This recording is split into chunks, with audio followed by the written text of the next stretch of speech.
안 돼. 만지지 말라고 했잖아. 수아는 스스로에게 말했어요. 하지만 손은 이미 유리장 손잡이를 잡고 있었죠. 집에는 수아 혼자만 있었어요. 그리고 그녀는 결국 금기를 깨버렸습니다. 아무도 몰랐어요. 그 순간 되돌릴 수 없는 사실을 마주하게 될 거란 거려. 사연 시작 전 구독과 좋아요 눌러주시는 모든 분들께 행운이 가득하길 바랍니다. 강수아는 철문 앞에서 잠시 숨을 고르고 초인종을 눌렀다. 예술재단 이사 박민수의 저택이었다. 미술치료사로 일하던 그녀는 이번에 이사의 아들 박준호의 개인 미술교사로 채용되었다. 3년간 아동심리미술센터에서 일한 경력이 인정받은 덕분이었다. 들어오세요. 검은 정장을 입은 집사가 문을 열었다. 현관을 지나 넓은 복도를 걸었다. 대리석 바닥에 수아의 발소리가 작게 울렸다. 고급스러운 그림들이 벽을 장식하고 있었다. 모두 원화였다.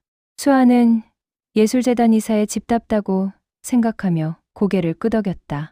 거실에 들어서는 순간 수아의 발걸음이 멈췄다. 벽난로 위 유리장 안에 붉은 빛이 도는 바이올린이 놓여 있었다. 먼지 하나 없이 깨끗했지만 현 두 개가 끊어져 있었다. 수아는 그것을 보는 순간 가슴이 조여오는 것을 느꼈다. 이유를 알 수 없는 그리움이었다. 마치 오래전 잃어버린 무언가를 마주한 것 같았다. 선생님? 집사가 수아를 불렀다. 아, 죄송합니다. 수아가 황급히 고개를 돌렸다. 집사는 바이올린을 향해 고개를 끄덕이며 낮은 목소리로 경고했다. 저건 절대 만지시면 안 됩니다. 부인께서 매우 소중히 여기시는 물건입니다. 그 누구도 가까이 가서는 안 됩니다. 알겠습니다. 수아는 고개를 숙였지만 자꾸만 시선이 바이올린 쪽으로 향했다. 2층 서재에서 박민수 이사가 내려왔다. 50대 중반으로 보이는 남성이었다. 회색 머리에 엄격한 인상이었지만 눈가에는 깊은 슬픔이 서려 있었다. 강수아 선생님이시죠? 어서 오세요. 안녕하십니까, 이사님. 수아가 정중히 인사했다. 준호는 예민한 아이입니다. 그림 실력은 뛰어나지만 사람을 잘 안 믿어요. 선생님께서 잘 이끌어 주시길 바랍니다. 며칠 후 수아는 첫 수업을 시작했다. 15세 박준호는 검은 머리에 긴 눈썹을 가진 차분한 소년이었다. 그는 캔버스 앞에 앉아 묵묵히 그림을 그리고 있었다. 풍경화였다. 기술은 뛰어났지만 색채가 전체적으로 어두웠다. 안녕, 준호야. 나는 강수아 선생님이야. 안녕하세요. 준호는 짧게 대답하고 다시 그림에 집중했다. 수아는 옆에 앉아 준호의 그림을 지켜봤다. 붓질이 섬세했다. 하지만 어딘가 슬픔을 품고 있는 듯했다. 그림 속 하늘에는 구름이 잔뜩 끼어 있었고 나무들은 잎이 거의 없었다. 1시간쯤 지났을 때 준호가 붓을 내려놓고 수아를 봤다. 선생님은 왜 손가락을 자꾸 움직이세요? 수아는 깜짝 놀라 자신의 손을 내려다봤다. 왼손 손가락이 무의식 중에 까닥이고 있었다. 마치 보이지 않는 현을 누르듯이 내 손가락이 일정한 리듬으로 움직이고 있었던 것이다. 미안. 습관인가 봐. 그녀는 당황하며 손을 무릎 위에 올려놓았다. 준호가 천천히 자신의 손을 들어 보였다. 저도 그래요. 똑같이요.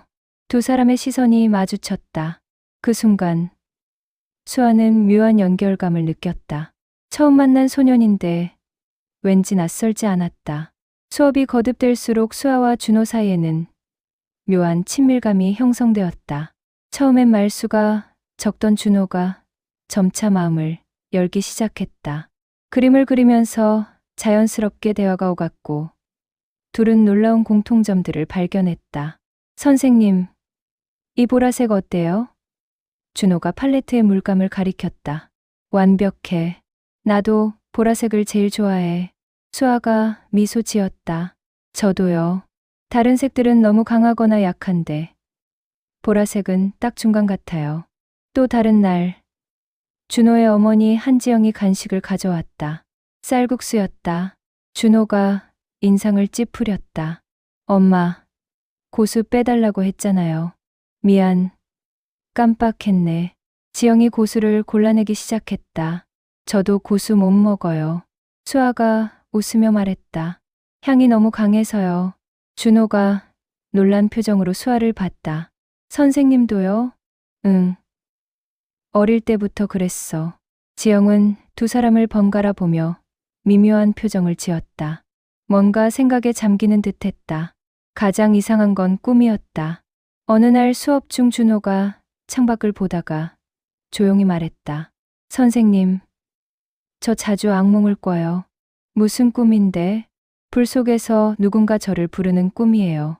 목소리는 들리는데 얼굴이 안 보여요. 연기가 너무 자욱해서요. 손을 뻗으려고 하면 그때 깨요. 수아의 손에서 붓이 떨어질 뻔했다. 심장이 빠르게 뛰기 시작했다. 언제부터? 어릴 때부터요. 기억나는 순간부터 계속 같은 꿈을 꿔요. 수아는 입술을 깨물었다. 그녀도 똑같은 꿈을 꿨다. 매년 여름이면 반복되는 악몽이었다.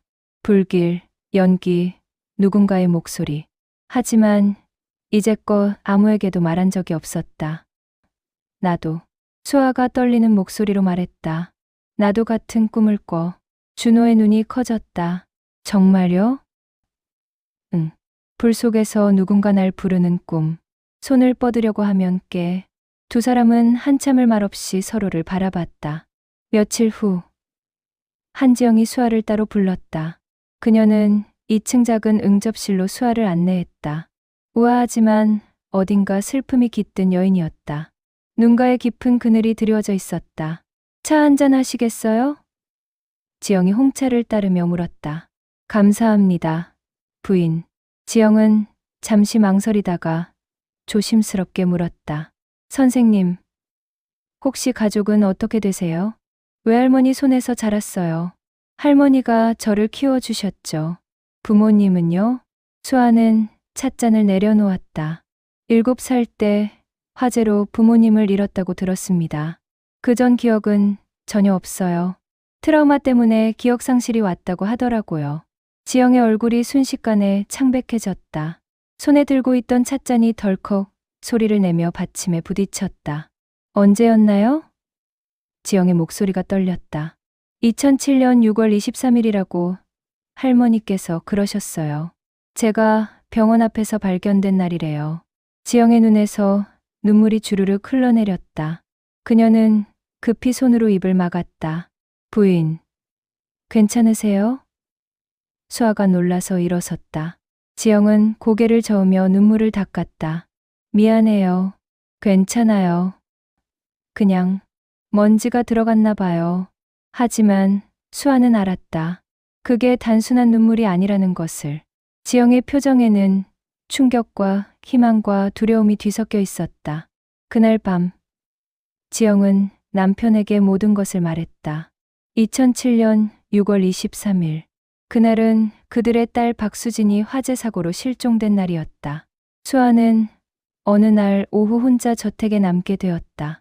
준호의 미술 전시회 장소를 최종 점검하러 가족들이 모두 외출한 사이였다. 수아는 준호가 집에 두고 간 스케치북을 전달하기 위해 잠시 들렀다가 빈집에 혼자 남게 된 것이다. 거실은 고요했다. 시계 초침 소리만 또각또각 울릴 뿐이었다. 수아는 스케치북을 소파에 놓으려다 시선이 자연스럽게 벽난로 쪽으로 향했다. 붉은 바이올린이 유리장 안에서 조용히 빛나고 있었다.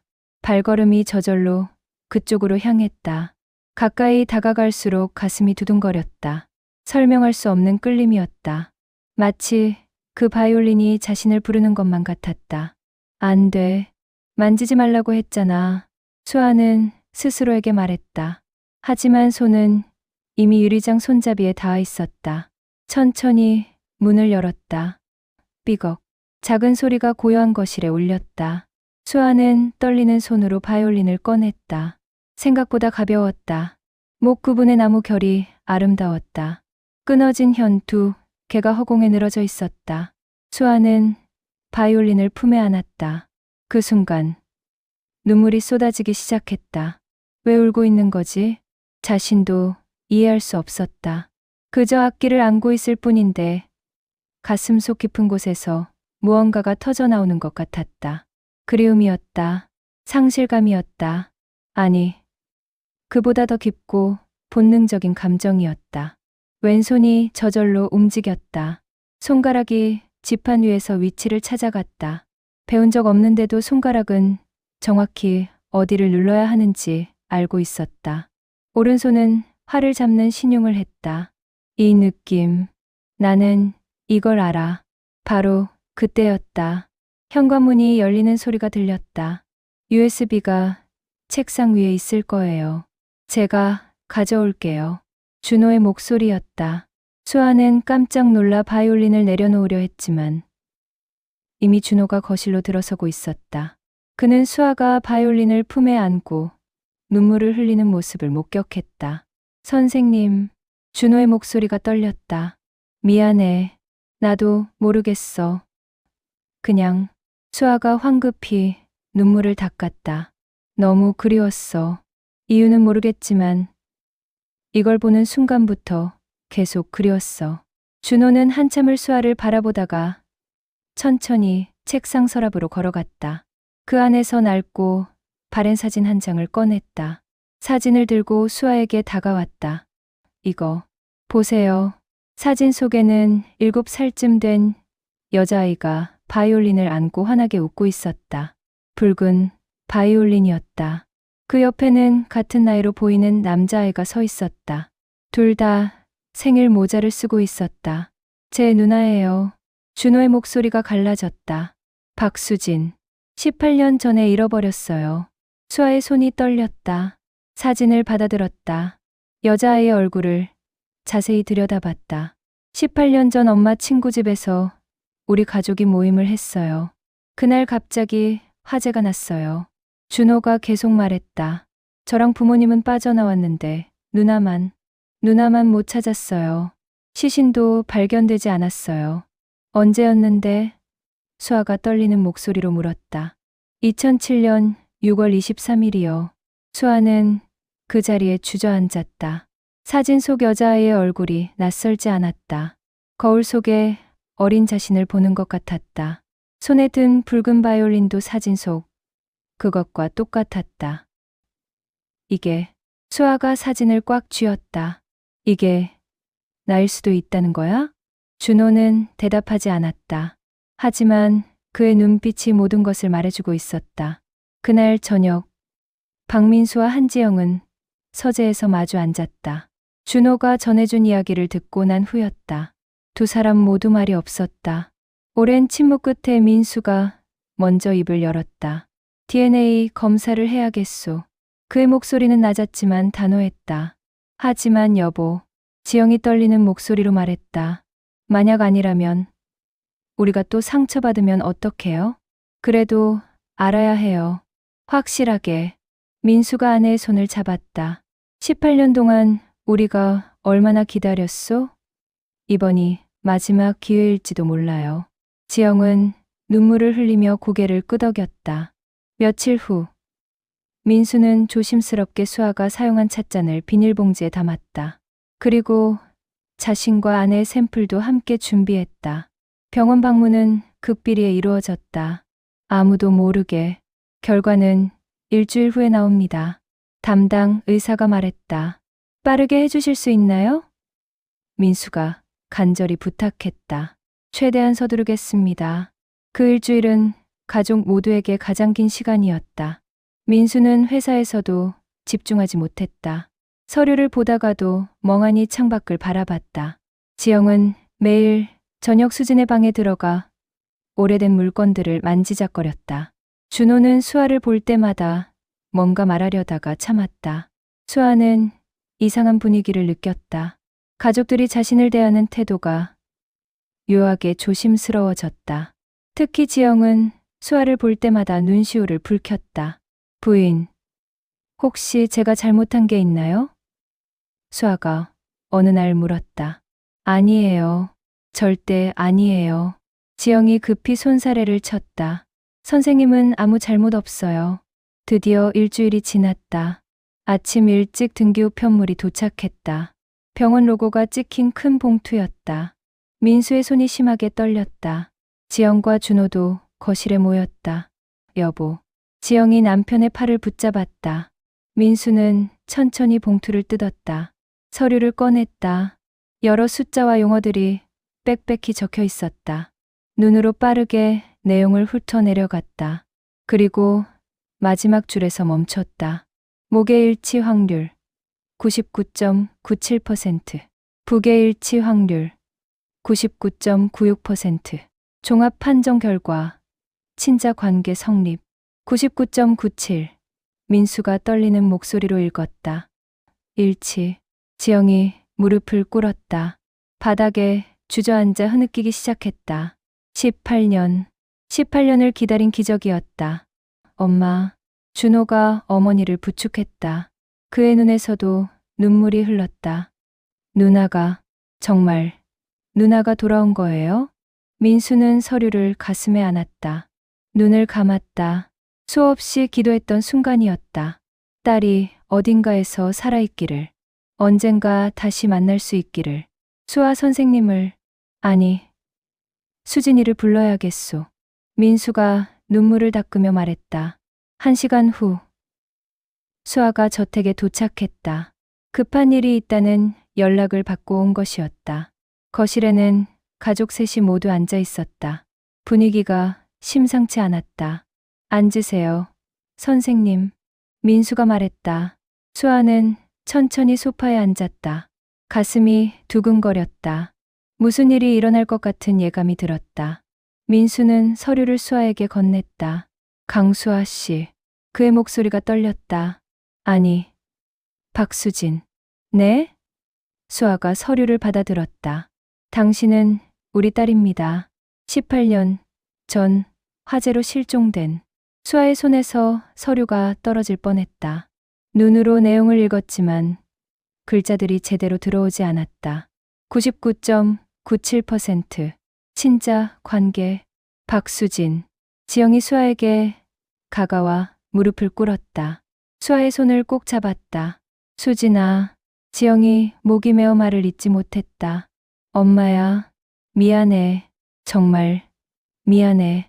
너를 지키지 못해서. 저는. 수아의 입술이 떨렸다. 저는 강수아예요. 할머니가.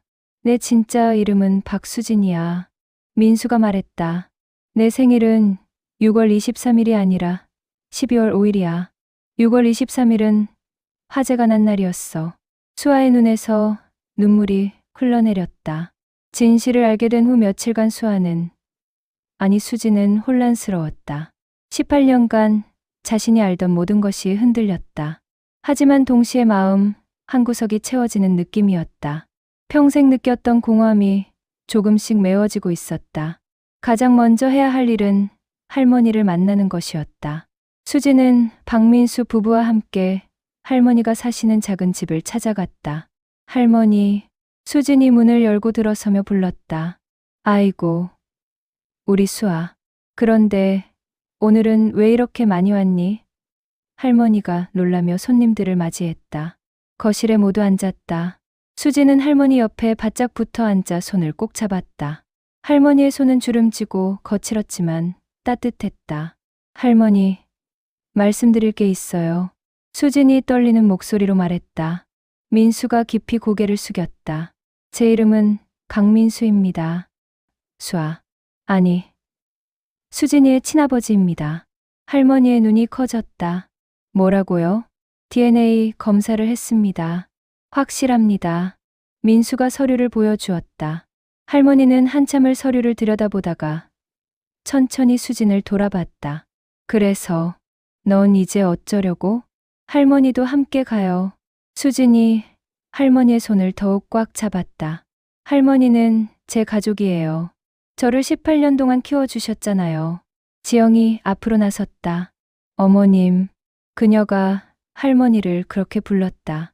저희 집에 함께 가주세요. 제 딸을 살려주신 은인이세요. 평생 모시겠습니다. 할머니의 눈에서 눈물이 흘렀다. 이 늙은이가 무슨. 안 돼요. 할머니. 수진이 할머니를 꼭 안았다. 할머니 없이는 못 가요. 결국 할머니는 고개를 끄덕였다. 일주일 후 할머니는 짐을 싸서 각시 가족의 저택으로 이사했다. 1층에 할머니만을 위한 방이 준비되어 있었다. 며칠이 지난 어느 오후 민수가 큰 케이스를 들고 집에 돌아왔다. 바이올린 케이스였다. 수진아, 이리 와봐. 민수가 거실에서 딸을 불렀다. 가족들이 모두 모였다. 민수는 케이스를 열었다. 그 안에는 붉은 바이올린이 들어 있었다. 하지만 이번에는 세 현이 모두 장착되어 있었다. 수리했어. 이제 다시 연주할 수 있어. 민수가 말했다. 지영이 바이올린을 꺼내 수진에게 건넸다. 한번 켜볼래? 내가 제일 좋아하던 악기야. 수진은 바이올린을 받아들었다. 손에 익숙한 무게감이 느껴졌다. 왼손이 저절로 지판 위에 올려졌다. 오른손으로 활을 잡았다. 떨려요. 수진이 솔직하게 말했다. 괜찮아. 천천히. 지영이 격려했다. 수진은 깊이 숨을 들이마셨다. 그리고 활을 현해댔다. 천천히 그었다. 첫음이 울려 퍼졌다. 맑고 아름다운 소리였다.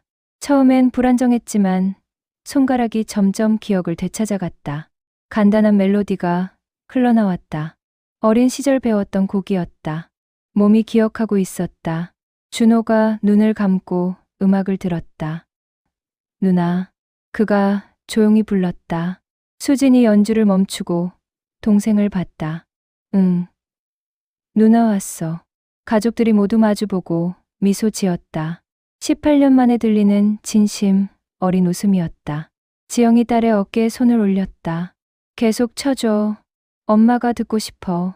수지는 다시 바이올린을 들었다. 이번엔 더 긴 곡을 연주하기 시작했다. 거실에 아름다운 선율이 가득 찼다. 창밖으로 따뜻한 햇살이 쏟아져 들어왔다. 거실 한쪽에서 할머니가 조용히 미소 지으며 손녀를 바라보고 있었다. 민수는 아내의 손을 잡았다. 18년간의 겨울이 끝났다. 붉은 바이올린은 더 이상 슬픔의 상징이 아니었다. 잃어버린 시간을 되찾은 가족의 희망이었다. 깨진 조각들이 하나씩 맞춰지며 완전한 그림을 그려냈다. 수진의 연주가 끝났다. 여운이 길게 남았다. 가족들이 박수를 쳤다. 잘했어, 수진아. 민수가 말했다. 고마워요, 아빠. 수진이 처음으로 그렇게 불렀다. 모든 것이 제자리로 돌아왔다. 가족은 다시 완전해졌다.